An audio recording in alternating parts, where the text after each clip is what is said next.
উপস্থিত হৈছোঁ শান্ত হওক সকলোৱে আসন গ্ৰহণ কৰক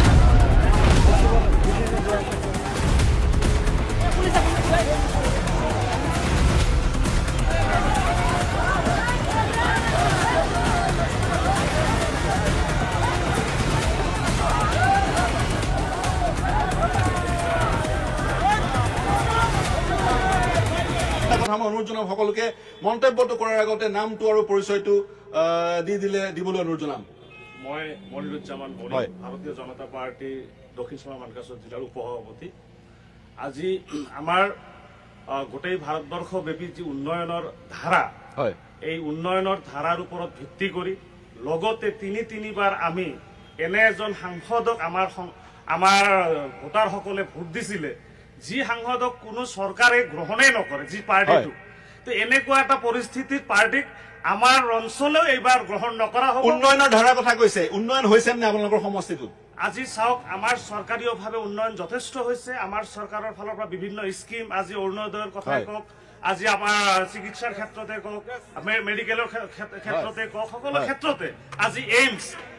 আমাৰ মেডিকেল কলেজ অতদিন কংগ্ৰেছৰ সময়ত অতদিনে মেডিকেল কলেজ হোৱা নাই আমাৰ ধুবুৰীত মেডিকেল কলেজ পৰ্যন্ত হলে আৰু আমাৰ ইয়াতে ব্ৰিজ পৰ্যন্ত হলে গতিকে এইবাৰ উন্নয়নৰ পক্ষত আমাৰ ধুবুৰী লোকসভা সমষ্টিৰ ভোটাৰে উন্নয়নৰ পক্ষত ভাৰতীয় জনতা পাৰ্টিৰ মিত্ৰজোঁটক ভোট দিব হয় মই ফেৰ শুনে ক'ব হয় হয় হয় আহক আহক আহক আহক আহক এইফালে আহক কেমেৰা সন্মুখলৈ আহক প্ৰত্যুত্তৰ দিয়ক আজি তেখেতে কৈছে মই ধন্যবাদ জনাইছো তেখেতক আজি তেখেতে ভাৰতীয় জনতা পাৰ্টিৰ হয় তেখেতে কৈছে যে আমাৰ ধুবুৰী মেডিকেল কলেজ কৰিছে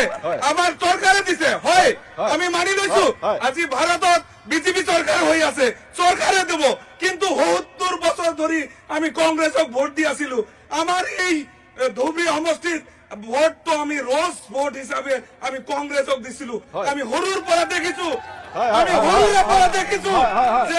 ধুবুৰীত এমপি মানে হাতৰ চিহ্নত ভোট দিব লাগে আজি আমাৰ বদৰুদ্দিন আজমল আমি ১৫ বছৰ ধৰি যি ভোট দিছিলো এই ভোট আমাৰ চৰকাৰৰ পৰা সদনত মজিয়াত কি কৰি ফাইট কৰি তেখেতে মেডিকেল কলেজ ৰেল লাইন বিজেপিৰ পৰা চিনি লৈ আহি আমাৰ সমষ্টিত কংগ্ৰেছ কি ক'ব আপুনি কি ক'ব আপোনাৰ পৰিচয়টো মোৰ নাম ৰফিকুল ইছলাম মই জেনেৰেল সেক্ৰেটাৰী জিলা কংগ্ৰেছ কমিটিৰ মই আপোনালোকক এইটা কথা প্ৰথমে ক'ব খোজো আমি প্ৰথমৰে পৰা কৈ আহিছো যে এআইডিএফ আৰু বিজেপি ভাই ভাই এআইডিএফে কৈছে বিজেপিয়ে কৈছে উন্নয়ন হৈছে আৰু এআইডিএফে হাত চাপৰি বজাইছে গতিকে হেমন্ত বিশ্ব শৰ্মাৰ আজমল ভাই ভাই দক্ষিণ চৰকাৰৰ মানিকাত জিলাৰ হাত ছিঙি মাৰি এইটো প্ৰতিষ্ঠা হৈ গ'ল গতিকে উন্নয়ন একো হোৱা নাই কাৰণ শুনক আপুনি শুনক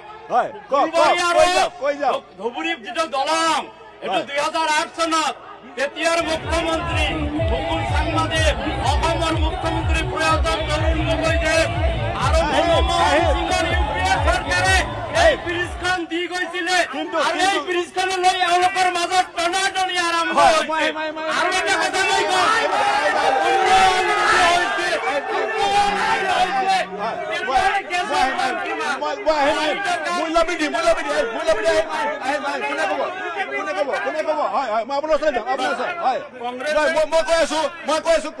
কংগ্ৰেছৰ প্ৰতিনিধিগৰাকীৰ অভিযোগ বিজেপি আৰু এআইডিএফ ভাই ভাই ভাৰতবৰ্ষ স্বাধীন হোৱাৰ পিছত কংগ্ৰেছে ৭০ বছৰে দেশখনত লুটি পুটি খাই শেষ কৰাৰ পিছত ধুবুৰী লোকসভা সমষ্টিৰ এজন বেপাৰীয়ে বুজাৰ পৰা এজন বেপাৰী আহি ধৰ্মীয় আৱেগেৰে যোৱা ১৫টা বছৰে উন্নয়নৰ নামত জাকাতৰ খেজুৰ আৰু জাকাতৰ জৰা ফুকা পানী খুৱালে প্ৰত্যেকৰ কাৰণে এইবাৰ মিত্ৰজোঁটৰ পক্ষত ৰাইজে থাকিব উন্নয়নৰ স্বাৰ্থত মিত্ৰজোঁটৰ পক্ষত থাকিব আজমল ডাঙৰীয়া আজমল চাহাবৰ সন্দৰ্ভত এক মন্তব্য কৰিছে তাৰ প্ৰত্যুত্তৰ কোনে দিব আপুনি দিব হয় ডাঙৰীয়া আগলৈ আহক মই হাবিবুল ইছলাম চৰকাৰ মই এআইডিএফৰ যুৱ মৰ্চাৰ মই সভাপতি এই জিলাৰ তো আমাৰ ইয়াতে আমাৰ কংগ্ৰেছৰ এজনে মানে কৰ্মীয়ে কৈছে যে ইউডিএফ আৰু বিজেপি ভাই ভাই ইউডিএফ আৰু বিজেপি ভাই ভাই তেখেতক মই ক'ব খুজিছো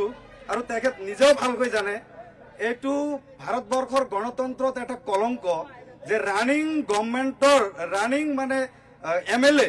ৰানিং MLA 7-8টাকৈ MLA 2 মাহৰ ভিতৰত বিজেপিত জইন কৰিছে তেখেতে কি প্ৰমাণ কৰিব আৰু সংক্ষেপ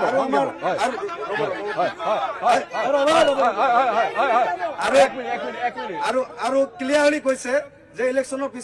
পিছত কংগ্ৰেছ শূন্য হৈ যাব আৰু মই বিজেপিৰ কৰ্মকৰ্তাসকলক ক'ব খুজিছো আপোনালোকে উন্নয়নৰ যিটো কথা কৈছে ইয়াতে এটা বস্তু চাব লাগিব ডেভেলপমেণ্ট এণ্ড ৱেলফেয়াৰ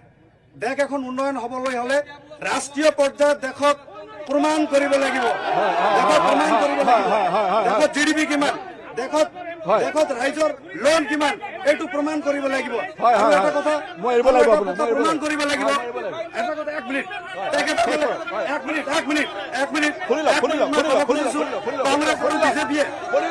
বিজেপিয়ে ক'ব খুজিছে উন্নয়ন হোৱা নাই কংগ্ৰেছৰ গভৰ্ণমেণ্ট আমাৰ যেতিয়া বদৰুদ্দিন আহমেদ MP আছিল তেখেতে একবাৰ UPA সমৰ্থন দিছিল এতিয়া NDA চৰকাৰ গতিকে বদৰুদ্দিন আহমেদ সাহেবে নৰ্থ ইষ্টৰ নাই নাই কোনেও শুনা নাই বহক তেখেতৰ গভৰ্ণমেণ্টে বিজেপি গভৰ্ণমেণ্টে আৰু UPA গভৰ্ণমেণ্টে নৰ্থ ইষ্টৰ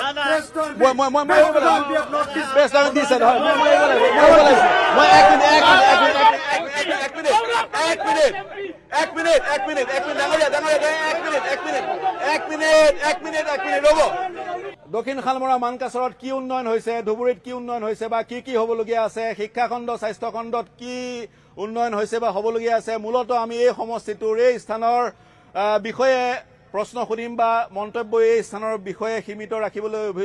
অনুৰোধ জনাম সমান্তৰালকৈ দেশ ৰাজ্যৰ সকলো কথা সুধিম ৰাজনীতিৰ মই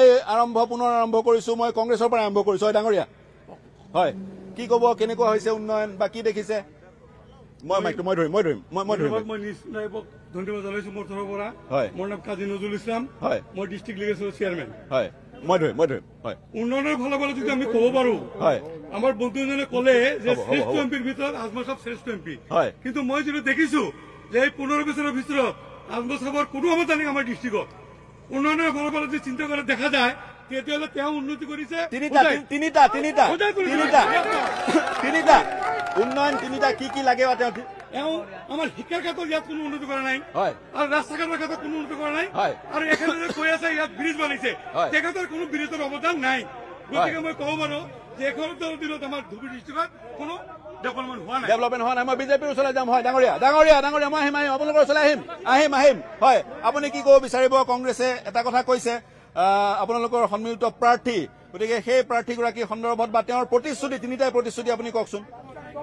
প্ৰথমতে মই আপোনাৰ নিউজ 18ক ধন্যবাদ জনাই আছো যে আমাৰ দক্ষিণ শালমাৰাত মানকাছৰত ইমান বিশাল এটা প্ৰগ্ৰাম কৰিব আহিছে অন্তৰৰ পৰা ধন্যবাদ জ্ঞাপন কৰিছো লগতে ক'ব বিচাৰিছো যে আমাৰ কংগ্ৰেছ সতীৰ্থ বন্ধুৱে কৈছে যে UDF আৰু বিজেপি মিত্ৰ মানে ভাই কিন্তু দেখা গৈছে যোৱা নিৰ্বাচনত UDF আৰু কংগ্ৰেছে গঠবন্ধন কৰি আমাক ইয়াত ইলেকশ্যন কৰিছে আমি AGP বিজেপি মিত্ৰজোঁট এইটো সকল ভাৰতবৰ্ষতে গম পায় আৰু আমাৰ যিটো উন্নয়ন ভাৰতবৰ্ষত যেতিয়ালৈকে বিজেপি চৰকাৰ আহিছে মোৰ প্ৰশ্নটো যি উন্নয়ন হৈছে সেয়া কেন্দ্ৰত দিল্লীত বিজেপি চৰকাৰ থকাৰ কাৰণে হৈছে নে এমপিজনৰ কাৰণে হৈছে বদৰুদ্দিন আজমল 3 বাৰ যি MP হৈছে 15 বছৰ আমাক ভেকু ভাওনাত খালি ভোটখিনি আমাৰ ধৰ্মীয় আগেবত ভোট লৈছে এটা উন্নতি আজিলৈকে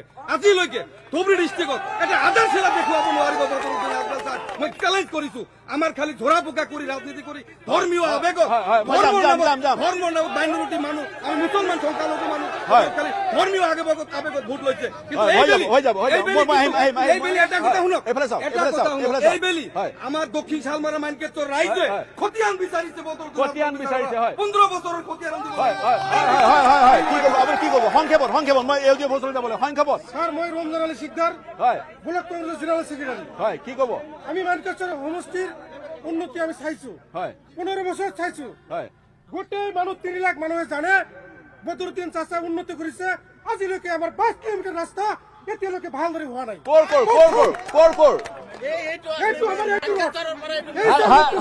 হাতচিংমাৰীটো মানকাছাৰ কিমান উন্নতি হৈছে আমাৰ 3 লাখ ভোটাৰে জানে 22 কিলোমিটাৰ ৰাস্তা এতিয়ালৈকে পকা কংগ্ৰেছে যিটো কৰি থৈ গৈছে ইয়াৰ কি হৈছে হয় হয় হয় হয় হয় ডাঙৰীয়া হয় প্ৰত্যুত্তৰ অকণ আগলৈ আহি যাওক আগলৈ আহক হয় প্ৰত্যুত্তৰ উন্নয়ন হোৱা নাই বুলি কৈছে সন্মুখৰে হাটচিংমাৰীৰ পৰা মানকাছৰ পৰা যিটো ৰাস্তা 22 কিলোমিটাৰ সেই ৰাস্তাটো ভালকৈ নিৰ্মাণ হোৱা নাই হয় এইটো আমাৰ এক কংগ্ৰেছৰ বন্ধুৱে উন্নয়নৰ কথা কৈছে হয় তেখেতসকলৰ মুখতো উন্নয়নৰ কথা শোভাই নাপায় হয় কাৰণ বিগত দিনত তেখেতসকলৰ কেন্দ্ৰতো চৰকাৰ আছিল হয়। ষ্টেটতো চৰকাৰ আছিল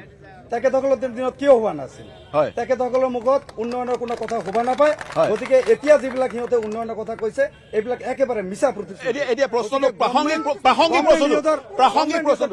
নাই প্ৰাসংগিক প্ৰশ্নটো আজমল ডাঙৰীয়াই যিখিনি উন্নয়ন কৰিলে তাৰ 3টা উন্নয়নৰ আপুনি তালিকা দিব পাৰিব 3টা উন্নয়ন মই তেতিয়া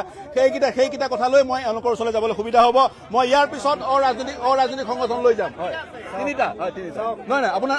আপোনালোকৰ নেতাই কৈছে প্ৰথমবাৰ এমপি হল হয় তেতিয়া আমাৰ ইউপিএ গভৰ্ণমেণ্ট আছিল হয়। আৰু আমাৰ বদৰুদ্দিন আজমল সাহেবে তেতিয়া ইউপিএ গভৰ্ণমেণ্টৰ অংশীদাৰ আছিল হয়। আৰু তেতিয়াৰ দিনত বদৰুদ্দিন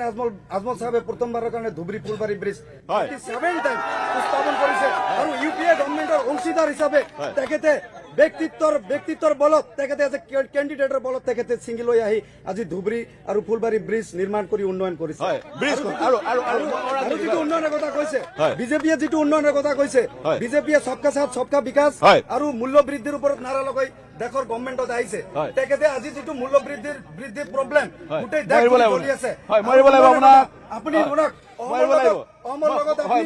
সংগীবল হয়, হয়। অহমৰ হয়, হয়, হয়। তুলনা কৰক অহমৰ লগত ৰাজস্থানৰ তুলনা ক'ত উন্নয়ন হয় হয় হয়